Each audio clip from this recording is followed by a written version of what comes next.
ओइ सफैबायानो जोङो assembly secretariat कमप्लेक्सआव सफैबाय जासिगोन आरो 17 तारिखनिफ्राय फुरा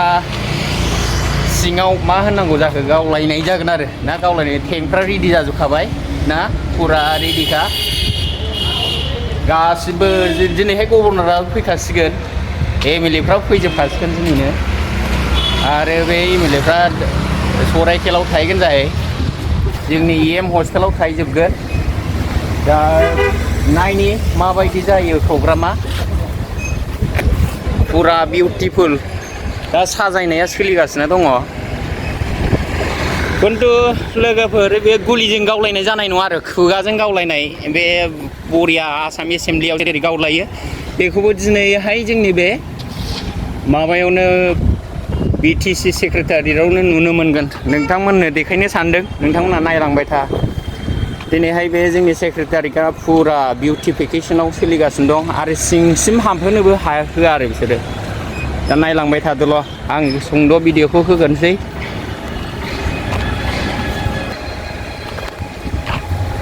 हेल' Hi. How are you? I'm fine. मा सोलिनो थांगासिनो दं बेहाय मिटिं जानो थांगासिनो दङ औ एसेम्बलि आसाम एसेम्बलि ना औ आसाम एसेम्बलिखौ नैबे जोंनि BTC सेक्रेटारियेटआव लादों औ दा फुरा बिहिर जानानै दं एमएलए फैगासिनो दङ जाहैबाय सिङाव हाबनो होआ ओमफ्राय ओरै फुरा माबानि मिटिं थाखाय मिटिंनि पेन्डेल बानायदों ना बिराद गिदिर पेन्डेल बानायदों सिङाव नायनो हागोन नोंथांमोनहा देखायलांबावनि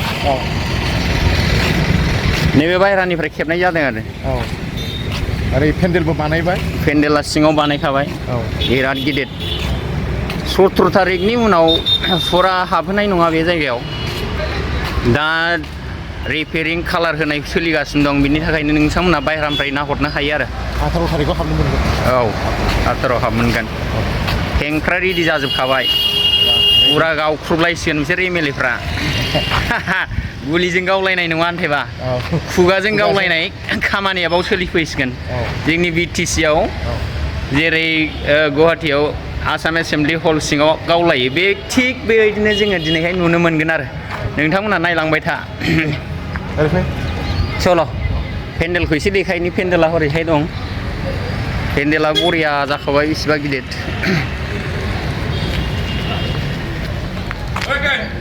ओके चलो नांला बेखौ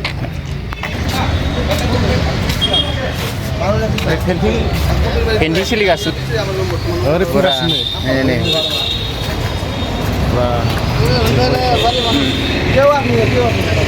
फुरा डेक'रेसना गोयिं फुल स्विं ना बाबु फुल स्विं सान हर सोलिगासिनो दं नामा सान हर सोलिदों ना बाब्रे बिराद मोजां लकेलनि दा बाबु लकेल नङा अबेनिफ्राय चिरांनि ना बा मा जागोन सिङाव बेसेबां कालार होदों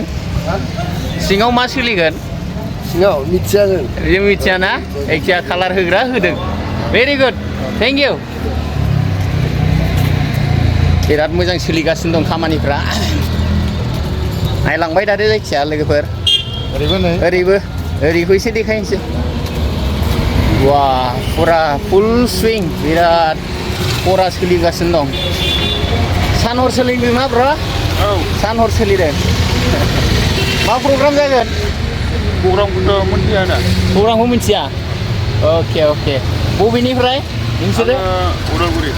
उदालगुरि बाब्रे बर'आनो दा बर'आनो अके very good we love Udalguri people okay very good brother thank you ओरैबो दं नै रिपेयारिंफ्रा नै फुरा इमारजेन्सि माबायदि मावदों बेखौसो बुंनो हाला दै सानसेनि मावदों ना साननैनि मावदों जायखिजाया खामानिया सोलिगासिनो दं एसेम्बलिया बेसे गोबाव सोलियो बिसिनि थाखायल' मावदों ना मादों जों बुंनो हाला जायखिजाया मावनायखौ जों देखायबाय एसे एनै लोगोफोर नायलांबाय थादोल' अल दा बेस्ट थेंक इउ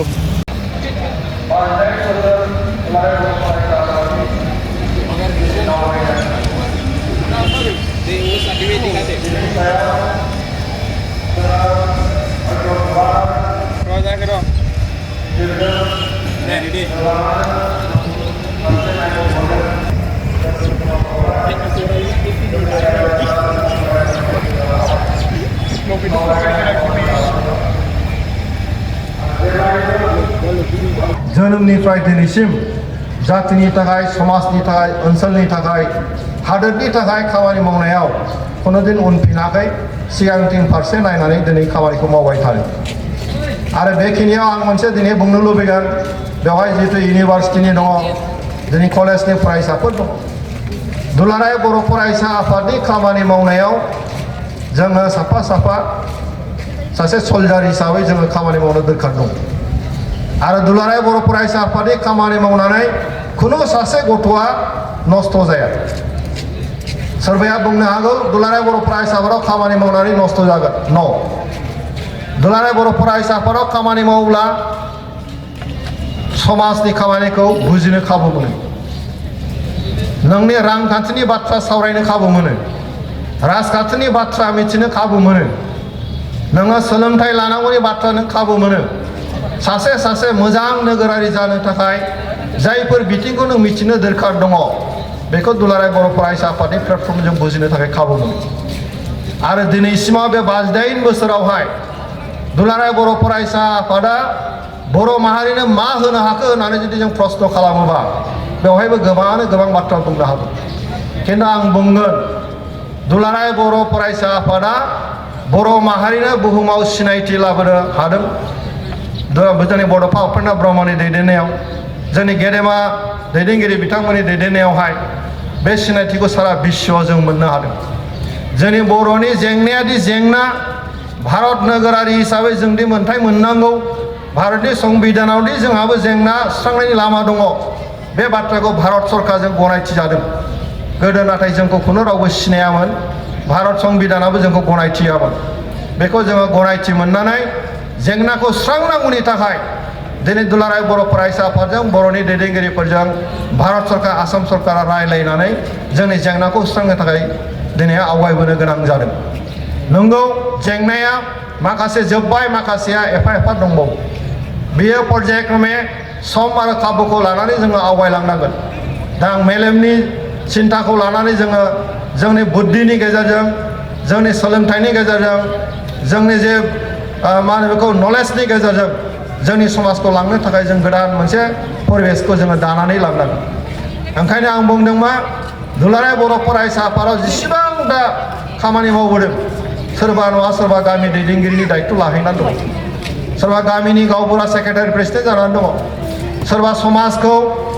सोरबा जुदि नस्थ' खालामनो नागिरोबा बेखौ ओरैसो जानांगौ होननानै बुंग्राया दुलाराय बर' फरायसा आफादा सृष्टि खालामदों सांग्रांथि लाबोनाया दुलाराय बर' फरायसा आफादा लाबोदों बायदि बिथिङाव दुलाराय बर' फरायसा आफादा खामानि मावबोदों दा ओंखायनो आं दिनैबो खावलायगोन जायफ्रा दिनै इउनिभार्सिटि स्कुल कलेजाव थांबाय गावनि व्यक्तिगत केरियाराथ' नांखागोनानो बेखौ नाम्बार 1 प्रायरिटि हिसाबै जों लांनांगोन नाथाय सेकेन्ड प्रायरिटि हिसाबै नोंनि भित्तिखौ नों जेराव गसंनानै दङ बे गसंनानै थानाय जे थावनि बेखौबो गोथार खालामनानै लानांगौआ बेखौबो मोजां खालामनानै लानांगौआ जोंनि साफा बर' सुबुंफोरनि फरायसाफोरनि दायित्व जोङो थांगोन दिल्ली मुम्बाइ लण्डनाव फरायनो गियानखौ लानोसो नाथाय नोंनि भित्तिखौ बावनो नङा जोङो गुबुन जायगायाव थांनो हागौ खामानि मावहैनो हागौ बेवहाय नोङो नोंनि थांनानै थानायनि लामाखौ नों लाहैनो हागौ नाथाय नोंनि बे न'नि भित्ति नोंनि बिमा बिफा नोंनि राव हारिमु थुनलाइ नोंनि बे हानि जे मोदोमनाय बेखौ बावनो नङा जों बेखौ जेब्लाबो जों गोसोआव लानानै जों खामानिखौ जोङो मावनांगोन ओंखायनो दिनैनि बुब्लियाव आं खावलायगोन दिनै साफ्रोमबो फरायसा नोंथांमोना गावनि व्यक्तिगत जिबननि थाखाय जे केरियार बेखौ दानायाव जों गोसो होनांगोन आरो जोंनि हारिनि थाखाय हादोरनि थाखाय खामानि मावनांगौनि थाखायबो जोङो मोनसे कमिटमेन्टनि गेजेरजों जोङो थांनांगोन आरो बिनि बागै दुलाराय बर' फरायसा आफादा खामानि मावबाय थादों बेनिखायनो आङो दिनैनि बे गोथार सानाव आङो दुलाराय बर' फरायसा आफादनि साफ्रोमबो दैदेनगिरि बिथांमोनखौ आंनि गोसो गोरबोनिफ्राय गाहाम हामलायनाय आं बावदों बिथांमोनखौ आं साबायखर बावदों आरो आं खावलायदों फैबाय थानाय समावहाय दुलाराय बर' फरायसा आफादनि जे गावनि थांखिनि थाखाय खामानि मावनाय बेखौ गोजोरै थाद'नाय गैयालासे खामानिखौ मावलांगोन आं बेखौ मिजिंथि आं गोलाव बाथ्राखौ बुंनो लुबैयाखै दिनैहाय जोङो बे ओनसोलनि खामानि मावनो थाखाय पलिटिकेलि खामानि मावनो थाखाय जोङो पार्लियामेन्टआव सानै सोद्रोमा दिनै दैथायहरनो हादों आसाम सरकारजों थानानै दिनै खामानि मावनो जों खाबु मोनदों भारत सरकारजों थानानै दिनै खामानि मावनो थाखाय जों खाबु मोनदों बे खाबुफोरखौ जों बोरैहाय जोंनि ओनसोलनि मोजांनि थाखाय जोङो बाहायनो हायो बिनि थाखाय जों ज' दिनै खामानि मावनायनि सिन्था खालामनाय दिनै सम जादों आरो दिनैहाय आङो खावलायगोन जे भारतआ मोनसे ओरैबायदि देश जाबाय दिनैनि जि सरकार बे भारतनि गासैबो राव हारिमु थुनलाइखौ जौगाहोनांगौनि थाखाय मोनसे सिद्धान्तनि गेजेरजों खामानि मावगासिनो दङ जोङो पार्लियामेन्टआव बर' रावजों बुंनायनि खाबुखौ दिनै मोनबाय आरो जों बर'निनो बुंनायखौबो जों आरम्भ खालामबाय ओंखायनो जोङो जायखि जेरावखि थाया मानो गावनि राव हारिमु थुनलाइ बेखौ जोथोन लानानै लांनांगौ जों बयबो बर'नि दायित्व आङो एखम्बा फेसबुकआव नायो एखम्बा ससियेल मिडियायाव नायो जोंनि जाखांफुनाय सेंग्रा सिख्ला बयबो जोंनि जि मोनसे गावनि जि कमेन्ट होनाय बाथ्रा बुंनायखौ नाथाय जोङो जोंनि जि बर' राव बे बर' रावखौ देबनागरि हांखोजों जिखौ लिरो जोङो बेखौ दिनै बाहायनो आख' फाख' मोनो दं बेखौ जोङो एसे नायनांगोन जोङो जोंनि राव हारिमु थुनलाइखौ जों बाहायाबा दुनिया बेखौ फैनानै बाहायनाय नङा बेखौ रक्षनाबेक्षन खालामनाय नङा आङो पार्लियामेन्ट दाख्लै बुंनायनि खारनानो बेनो बेवहाय पार्लियामेन्टआव बर'नि बुङाबाबो जायो नाथाय जों बुंनायनि खारना बेनो जों जुदि बेवहाय बाहायोबा साथाम साब्रैसो जोंनि बर' सेंग्रा सिख्लाफ्रा बेवहाय साख्रि मोनो दिनैहाय 22टा लेंगुवेजाव ट्रेन्सलेसन खालामनायनि मोनसे मेकानिजमा सोलिगासिनो दङ पार्लियामेन्टआ जेसेबां प्रसिडिं जागोन जेसेबां जोंनि डिबेटफोर जागोन बे डिबेटफ्राबो 22टा लेंगुवेजाव ट्रेन्सलेसन खालामनानै बेहाय दानस्लाय जाजोबगोन बेनि थाखाय जोङो खामानि मावनो गोबां जोङो साख्रि मावनो थाखाय बेहाय खाबुखौ जोङो मोनो आरो बेखौ जुदि जों बुङाबा बिसोरबो खामानि मोननाय नङा जों जुदि बाहायाबा पार्लियामेन्टआवबो बे बाहायि जालांगोन बे सिन्थाखौ लानानै जोङो बाहायलांगोन सम जोंनि नाजानाया थालांबाय थागोन लकसभायावबो राज्य सभायावबो आरो जोंनि गासै भारतआव मोनसे ट्रेन्ड फैगासिनो दङ साइमाल्टेनियास मोनसे ट्रेन्सलेसननि रावा दिनैहाय बाहायनो थाखाय मोनसे एप दिनै दिहुनगासिनो दङ दिनै एआइनि जुग आर्टिफिशियेल इन्टेलिजेन्सनि जुग जाबाय दिनै गावनि भाषा राव हारिमु थुनलाइखौ